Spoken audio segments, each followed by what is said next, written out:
welcome to a Feminist Youth interview with the amazing Emily Cohn, who is all the way over in New York City right now. Emily actually wrote, directed, and produced the film that our last blog post was about, Crushed. Again, this post might include some spoilers, so please be aware of that. Okay, so first off, could you introduce yourself? Hi, yeah, I am Emily Cohn. I am a 26-year-old writer, director living in New York City. Yeah, I was so happy to hear that you had read the review. And I remember you said that you felt I had accurately understood your goals and dreams within the story. Would you like to tell yourself about what these were?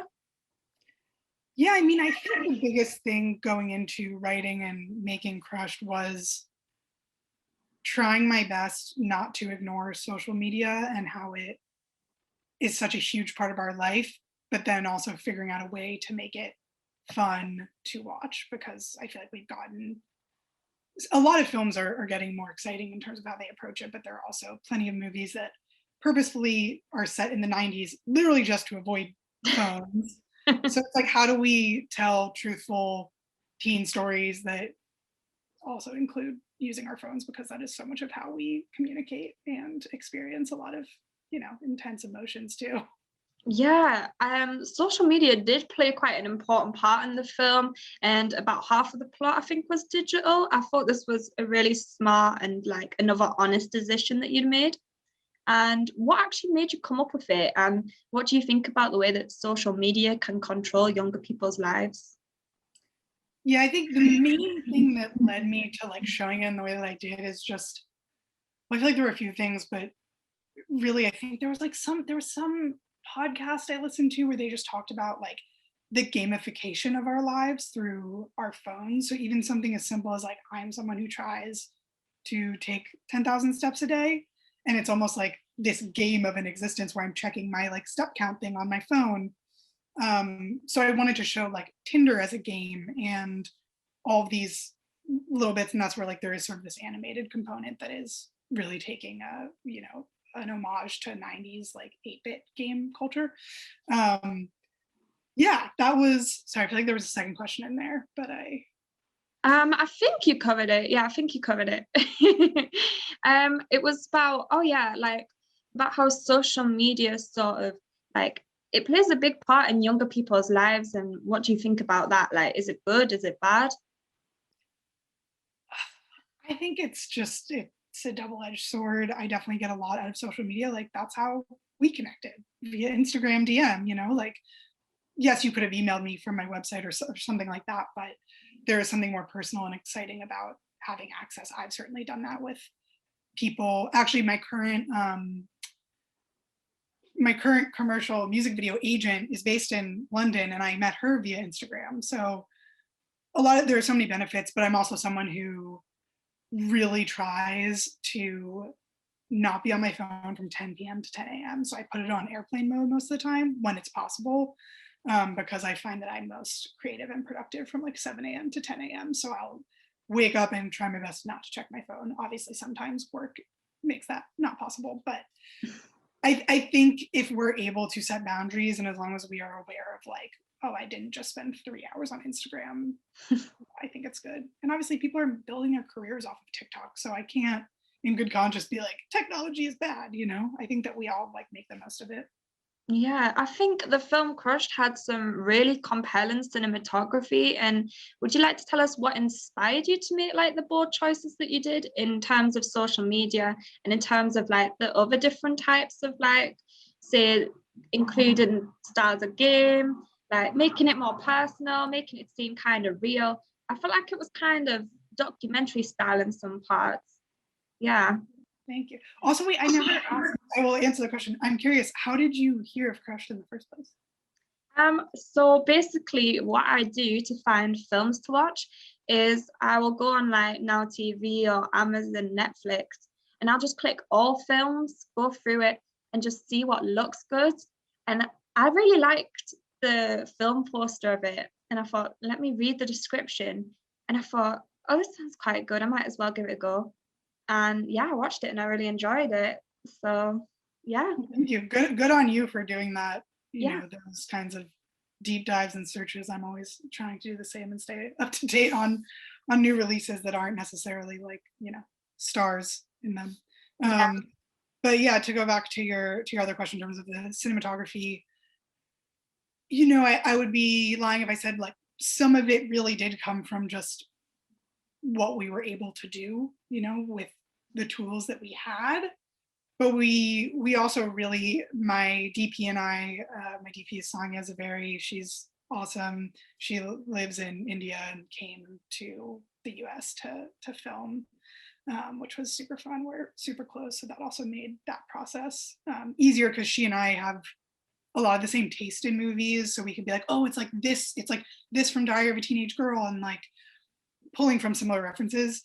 And she and I just did a lot of like, what will make this the most exciting to watch. And I'm someone who really looks up to Edgar Wright, and I think he uses framing and editing in a way that really emphasizes humor. So there were a lot of times where I was trying to, think of certain techniques that he uses, like things popping into frame, or like, when certain people enter and exit, and lighting cues, music cues. It was very organic also between like the entire cast and crew, who were young and like understood the story, understood the characters, and everyone added their own flair to it. So yeah, I can't take full credit by any means. It was a big team effort. Yeah. I love that you've mentioned Edgar Wright because I love his films, especially Scott Pilgrim. And I mentioned noticing some links in the interview, like style-wise. And his films, like, they're in my favorites list. And now your film is in my favorites list. So that's quite funny because it must be a style that I really like. I mean, I think it's so smart. And sorry, there goes my cat again. But yeah, I think that he just uses like all the tools of cinema in a way that's very admirable and like fresh. And I really think every director, Taika Waititi, I feel like does this as well. And, Phoebe Waller-Bridge obviously doesn't direct her stuff, but in her creating it, I think anyone who's sort of trying to take advantage of the full medium is always really exciting to get to watch and, draw from. Yeah, I understand that. And as I said in my review, I thought it was quite a feminist film that you'd made. Would you yourself identify as feminist? And would you also say that your film fits this label? I think yes and yes. I'm definitely someone who I have really benefited. Wait, I have.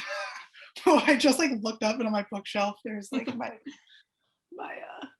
I don't remember who got me this, but it's feminist Ryan Gosling. So. Yeah. Yes, I would say it is a feminist movie. I would definitely say I am a feminist, and I was really lucky to grow up with a very solid group of powerful women around me, and so I think that I really benefited from never second guessing myself, because from my view of the world, women were equal to men, just as powerful. They were the breadwinners in the families. And I think that sort of finds its way into anything that I do.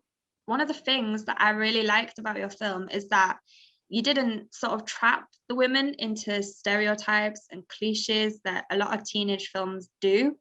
So you managed to approach like female sexuality without sort of dismissing it, saying women didn't have it, or trying to overly glamorize it, which I think is a problem for a lot of teen films. Was this an active decision that you made? It definitely was like the thing that I felt I needed to see when I was, it still feels like something that I need to see, but especially like from the ages of like 16 to 22,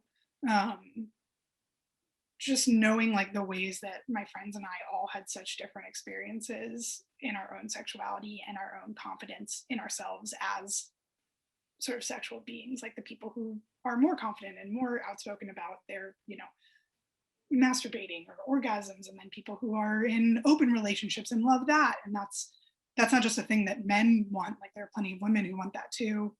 And then obviously like the thing that was more personal to me, which is just being incredibly self-conscious when it comes to romance, and like putting myself out there, which many of my friends would always try to give me advice that I was not really prepared to hear at the time. That, yeah, so those were definitely things that I was intentional about putting in there and trying to show the nuance that I knew existed with my friends and me. Yeah, I think your film imparts some good advice on young women on that front, and I think it shows sexuality in quite a honest way, where it didn't try to cover it up, it didn't try to package it as something prettier, it just was what it was, which was nice. And as well, you managed to cover like feuds and female friendship without falling into belittling them with cat fights and just unnecessary, unrealistic bitchiness, which I really liked. Tell me more about how you managed that. Yeah, it's funny. A movie like Mean Girls, I love so much, but I've only really experienced female bullying once. It was not fun, obviously. It was really made me feel like shit. But beyond that, I think most of the tensions between women that can come up are more nuanced. And I don't know many women who are putting other women down. So it really, like, the main feud that happens is really the one friend being like, you don't see yourself the way that I see you. Like, you are so amazing. If you saw me how I, like, that's where her anger is coming from. Like, you're acting stupidly because you're not seeing how beautiful you are. And I think, well, in Booksmart, I love when the two girls like, you are perfect. Who allowed you? They're going back and forth, and like, I think that's more of the stuff that I love seeing and showing. Yeah. I feel like overall it's more honest and realistic anyway. I feel like a lot of people try to sort of exaggerate bullying because it might be interesting to watch, but when you're watching it, you can't really relate to the content, even if you have been bullied. That's not how it happens. So I thought that was quite an honest way to show your characters. And I thought everyone had quite real personalities. So is realism something that is important to you when you're writing films? It is. I think obviously I lean towards stylistic cinematography, but when it comes to building characters, I do really want to make them feel as real as possible. And obviously a lot of that comes from the actors. And I really, really loved my actors, most of whom I didn't know before we filmed. A lot of people are like, oh, you cast all your best friends kind of thing. But it's like, I mostly didn't know any of the cast beforehand, but we all bonded. And I think, yeah, one of the things that I've been talking about recently, just because of new projects that I'm working on, is like, I think a lot in terms of music. And so I made each of the characters a playlist that I thought they listened to. And I gave that to the actors, which I think is really helpful. I don't know, I feel like that tells you a lot about someone. So adding certain layers helps me make them as real as possible in my mind. Yeah, that's really cool, actually. That's a nice way to do things. I noticed as well that the characters were like really arty, and I think they went to like an arts college. And I was wondering, was this a stylized decision that allowed, for more use of fun cinematography, fun outfits, or was it just something that you just went with? Yeah, well, so one of the main costume designers is a friend of mine who had just started their company official rebrand, which is a gender neutral repurposed clothing brand, and now they've been in like Vogue and like really just they do amazing stuff, and they were a really big part of bringing that sort of environment to life through the clothing. So the main like female crush character, Elise, who's like the cool art girl, is wearing all of official rebrand clothing. So a lot of that was very intentional and was really just building off of the truth of what my school was like. Yeah. I liked that everyone was sort of a bit masculine and a bit feminine, and no one was strictly like a hyper version of both. Because I feel like nowadays no one's really super feminine or super masculine. I feel like every day people become more and more like comfortable with like blending the two of those a bit. And I like the way that your film showed that, definitely. But for the characters, did you like who they ended up with, or did you want them to end up with people that they didn't?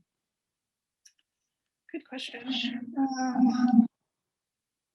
Yeah, I was kind of rooting for all of them. I think they all they all get a bit of what they need at that moment, you know, like Izzy needs the confidence of this other guy liking her, even if it wasn't necessarily the main person she was chasing. And then Fiona gets the confidence of the, you know, she's confident in hooking up and that happens, but then she ends up like helping the bowling alley survive and that gives her confidence. And Anuka also is sort of trying to branch out from what I think for her is a stifling relationship.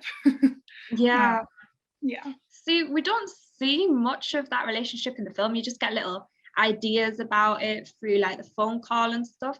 If you could have like made it a longer film and you focus more on Anuka, what would you have exactly said about her relationship? Diksha Ketkar, who plays Anuka, was really, I know like she talks about how excited she was reading the character to see like a specifically, you know, Indian character who is that open with her sexuality, because that's not something that like she has had the opportunity to do very much. And I think in terms of that relationship, just more showing the way that it's, I feel like it's like the saying like easy decisions, hard life, hard decision, easy life. So her needing to make the hard decision to leave this like comfort boyfriend of hers when she kind of is aspiring to something that's a little bit more like creatively fulfilling in that relationship. Yeah.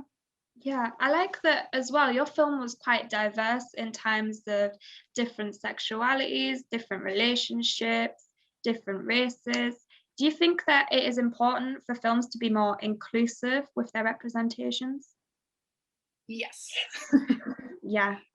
Definitely very important, and in front of and behind the camera, you know. um that's just something, it's also like truthful to my experience, you know.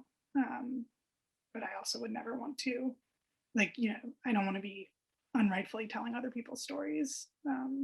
Yeah, so it's a, you always, yeah, I do care a lot Yeah. about broadening representation. Going back to the plot, when it came to Izzy's conundrum about struggling to decide between losing her virginity or to study more for her exam, do you think that she made the right decision for her at that time? I think she did. And this is mostly why. I am someone who was an obsessive student.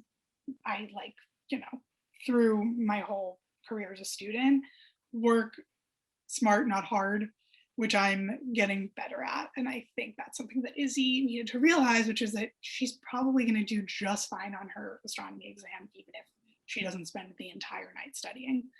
She might have jeopardized it from, you know, being out all night and losing her friend's earring and being kind of a shit friend for a bit. But yes, I think she made the right decision. Yeah, I find it really interesting how you managed to cover like standard teen experiences, but without making them overly cliche. Like you had about the ID, like drinking alcohol in a field, all that kind of thing. But it didn't feel overdone in a way where a lot of films it can feel overdone. How do you think you managed to avoid that? I think we managed to avoid that in the editing process. So, I mean, it took almost a year editing it, and I did probably over 50 test screenings with just a wide variety of rotating people. Um, yeah, that made a big difference because there were definitely earlier cuts of the movie that spent too long on any one thing, which I think just makes it less funny in some ways, less realistic. And again, I think a lot of it really just comes down to the actors all challenged me when things didn't feel as truthful as they could feel. So that is always sort of my guiding light. Yeah. Yeah. I picked on a few points in the film that sort of tied the ideas together of sort of drinking alcohol and driving safely. And I just wondered if there was a backstory about that, like something where you've been through something and thought, let me include this in the film so younger people know. Well, so I grew up in New York City where like basically no one has a car or a driver's license. I do have a driver's license, but I think because anytime I'm in a car driving with someone, it is a very new experience for me. Like I still I'm just amazed that, less so now, but like for most, when I ended up in Ohio and I would be driving with a friend, I'm like, it's just so insane to me that you're driving and like you have so much power behind the wheel. So I think that's where it comes from. I luckily have not been in any situation where I've been with someone who is driving drunk, and I'm very intense about, when I've had a friend a few times where I'm like, you literally can't drive right now. Like I will be that person. I don't care. Like, so I think that's where that comes from. Now, I've never been to New York City, but I know it's like busy. So there's going to be a whole mix of people there. And I just wondered, like, do you think that feminism is just as important there as it might be in smaller cities? Or is it more sort of women accepting in that city because, there's more women doing different things? I mean, I like to think that New York is, particularly liberal, and there obviously we are by and large, but if anything, there's just, so much racism and sexism that permeates, it seems like, every bit of our, our society, which has only been made more clear over, the Trump presidency, which is terrifying. I mean, the fact that a president can say grab them by the pussy and still get into office and no one really cares. Tons of white women voted for him, and it's like, I don't know, that it kind of boggles my mind. So I think anywhere you go, there's going to be some level of all of that, unfortunately. But obviously the people that I directly surround myself with are incredibly supportive. Yeah. Yeah. That's good. So when it came to your role in Crush, you had like a big role because, as I mentioned before, you did the writing, the producing, the directing, and like that is a lot of jobs anyways for anyone. But I noticed that like women in film, they have usually quite smaller roles and they're less acknowledged for their work. So I was just wondering, did you feel any extra pressure as a woman taking on all those I didn't, because, well, first of all, I did have a lot of help and a lot of support. I've just been the one who's, doing a lot of it, pushing things forward. But I didn't feel extra pressure because I was a woman. I think I honestly didn't really even think about it. I went to, my main first experience with filmmaking was this Tribeca Film Fellows program, and we had a lot of women teachers, and just sort of like always being given the push to do things ourselves. And if you want something, make it happen. It's something that my mom is very pushes a lot. So no, I didn't think about it too much. I was just kind of like, I gotta get it done, I gotta make this. Yeah. Was it quite a stressful experience, like managing those three roles, or did the help that you got make it not so stressful and just sort of a fun experience? It was a lot of fun and it was stressful, so I don't think they were mutually exclusive. I think the thing that stressed me out the most, beyond just the responsibility and obviously like lack of sleep when we were in production, was more that like a lot of people were working for free and giving a lot of their like heart and energy and time to make it happen, and I was just very self-conscious about wanting people to be having a good time. And I think the biggest relief for me was at the end of the process, people were just like, this was the best 3 weeks of my life, and like that, like I wasn't aware of it at the time. I was just kind of like, I was so in the zone. It was hard for me to know. Everyone was stressed, obviously. So that was sort of the biggest thing that was stressing me out. Like I am very much a people pleaser, and I'm trying to figure that out, I guess. But yeah, that was the thing that stressed me out the most, just wanting everyone to be happy. Yeah. Obviously, it's a great film, but you seem like quite a perfectionist, the way that you told me, like the answers and stuff. Since reflecting back on it and the release of it, is there anything where you felt, I could have done that better? Okay, there's one specific obviously there are many things, but you know, I'm very proud of it. I'm proud of what we all did. But the one thing that our associate producer, who is awesome, um, he mentioned, we did some like pickup shoots a few weeks later. And this is so specific, so if someone hasn't seen it, this means nothing, but there's like this one shot where like she drops her crush heart on the floor and like there's a guy walking by and he was like, we should have him like step on the heart, which would make it like, you know. So that's like a small thing where I'm like, oh, we could have done that, like we could have easily gotten that shot. Yeah, beyond that, you know, I've just learned from it and grown from it, and I feel like we're all like, as artists, like you'll always want to change something. I guess, I don't know. Yeah, if you think about something for too long, or you look at something for too long, you're always going to realize one thing where it could just be a little bit better, where you could just make it. But it was a good film, and it received some good acknowledgement at the Tribeca Film Festival. And you also were listed as one of New York's 9 filmmakers to have on your radar. And both of those are quite a big deal. And often, as I mentioned before, like female directors, and that they don't often get the recognition they deserve. So how did you feel about receiving that acknowledgement?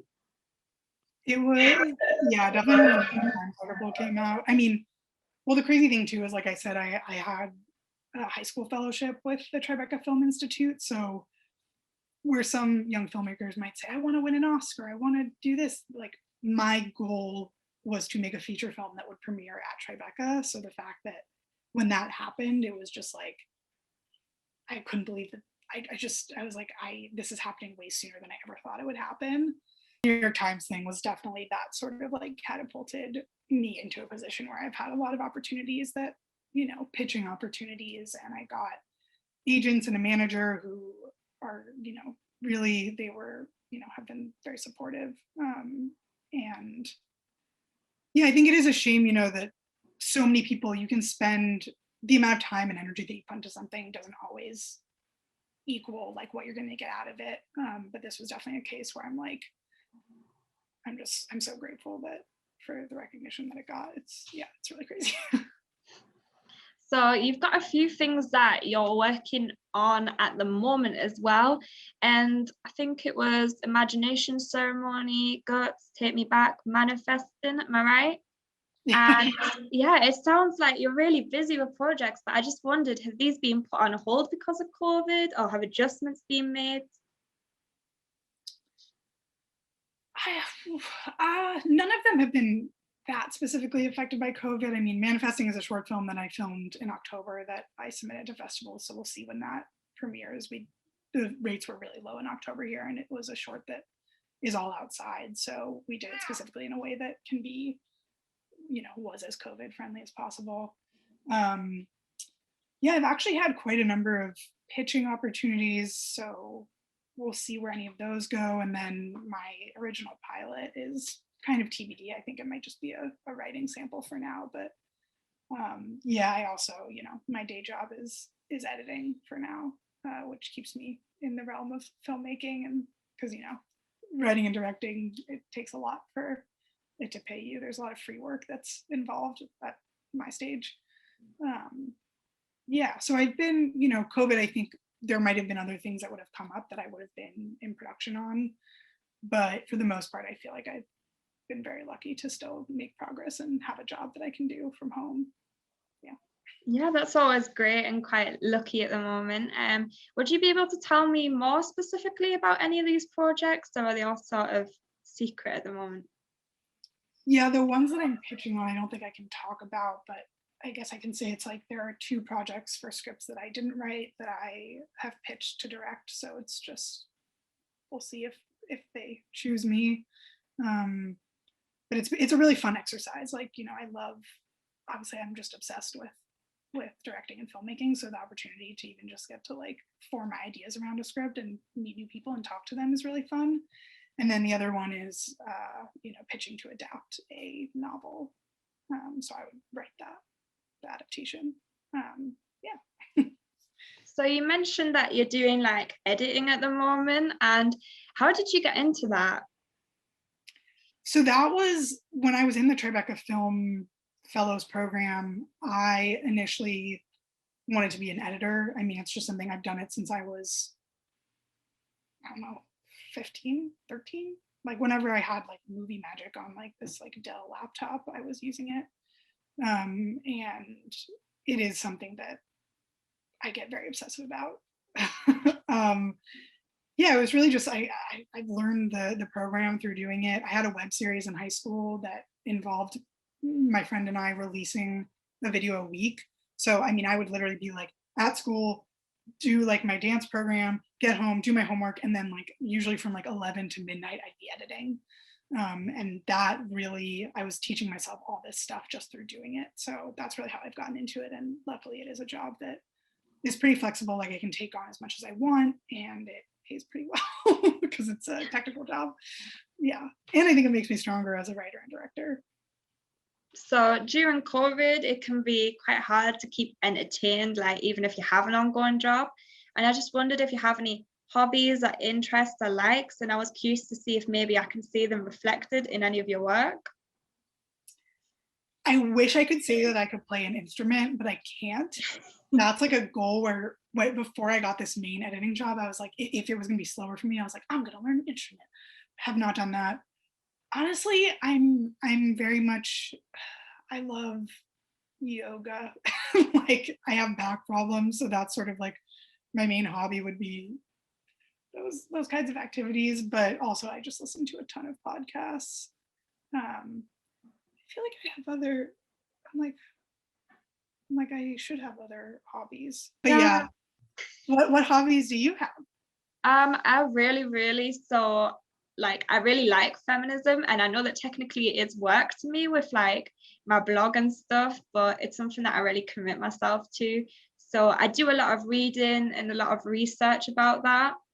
Do you have any do you have recommendations for like a main feminist text that you kind of like go back to often? Oh, see, that's difficult because I literally collect them. So I have so many different books. Got about 40 at the moment, and I just sort of keep a rotation on which ones are in Leeds and which ones are in Stockton, which is the other area I'm based in. But I just finished a book that was really good, and it's so typical of me to think of the one I've just read. But there was a book called Humans by Susie Orbach, and it was amazing. I hope I'm pronouncing her name right, but yeah. Humans by Susie Orbach. Yeah, it's really good. And let me have a think. Oh, there's so many good ones. I really like Laura Bates. Her work is really good, so any book by her is a good shout. And there's this really interesting, like sparky, radical book, Female Chauvinist Pigs or something. Mm-hmm. And it's by Ariel Levy, and it's just so interesting to read. It's a couple of years old, so it's more sort of like about girls gone wild rather than Instagram girls and such, but it's just so relevant still. Mm-hmm. I love that you're like so deep into it. It's awesome. I don't feel like I have delved deep enough into like, you know, feminist theory or history at all. And obviously there's such a long way to go. It's, yeah, I kind of just try to plow forward. Yeah. Have you got anything that you would like to say to like just other young women and such to like inspire them? Like any advice that you would give to them, anything like that? Oh my God, that's like, I feel like that's so scary. I'm like, I'm still a young woman trying to figure it out. But I do think trust your gut, which is such a cliche, but every time I've done that, I have been very happy. And don't sell yourself short and don't settle for whether it's professionally, romantically, just like truly stand in your worth and do what you know you need to do. Like for you, it's like the feminist like research writing is obviously what drives you day in and day out, and that's so exciting. And like that's how film is for me. And I think if you're lucky enough to have that kind of passion, like don't don't be scared of like diving in, and you know, build your community of people who support and uplift you, because that is so important. And I know that it comes and goes depending on where you are, how, you know, what walk of life you're in. But yeah, I think that's what I would say. Those are really good messages, and I've got to say that like they resonate with me, because I feel like I wish I'd had someone say that to me like a couple of years ago. And you know, you still need to be reminded about it, like whether it is professionally or romantically, especially like if you're stubborn like I've been when I was younger. Like I feel like those are so important, because it's so easy to make mistakes by just sort of viewing yourself as lesser, or just sort of settling for less, or just thinking, I'm not really worth it. So you just got to keep reminding yourself so that you don't end up in a bad relationship or not doing as well as you could, like career-wise. I think it is important, yeah. Yeah, and it's, I mean, for me, like truthfully, I've made some really hard decisions in the last year, um, that have, you know, they feel really good and important. And yeah, I think I also obviously have to continually remind myself, like, I know what I deserve and what I want, and it's hard. It's hard, you know? Yeah, yeah. And one last question, I think. How would you yourself like just overly describe your film crush? Like if you just had to describe it in like one punchy sentence, because I'm so curious to see if like we've described it similarly to each other. Oh wow. Well, because I think there's like the log line which tells the story, but like for me, it's mainly just like a female sex comedy. That's my like very short one. Otherwise, it's like, you know, a girl. Yeah, that's kind of, I would say female sex comedy, but I do have like the log line, which is really like when you look up the movie, like that's my like one sentence of it. Yeah. Wait, what is it for you, or it's what you wrote? Yeah, I just thought it was just a really gutsy and honest representation of female sexuality that was told in a charming way that was accessible to a range of generations, but helped you to understand younger people. Well, thank you. Yeah, and So it's actually my closest friend's grandma was, I think, 94 when she saw it, because she saw one of the early screenings, and like she was truly her biggest fan. Like she was the best, and she's like, it really, like that made me the most happy, because like for her, she was like, it helped her understand social media more, which I think a lot of people are like, isn't this alienating for older audiences? And I'm like, well, so far it doesn't seem that way. So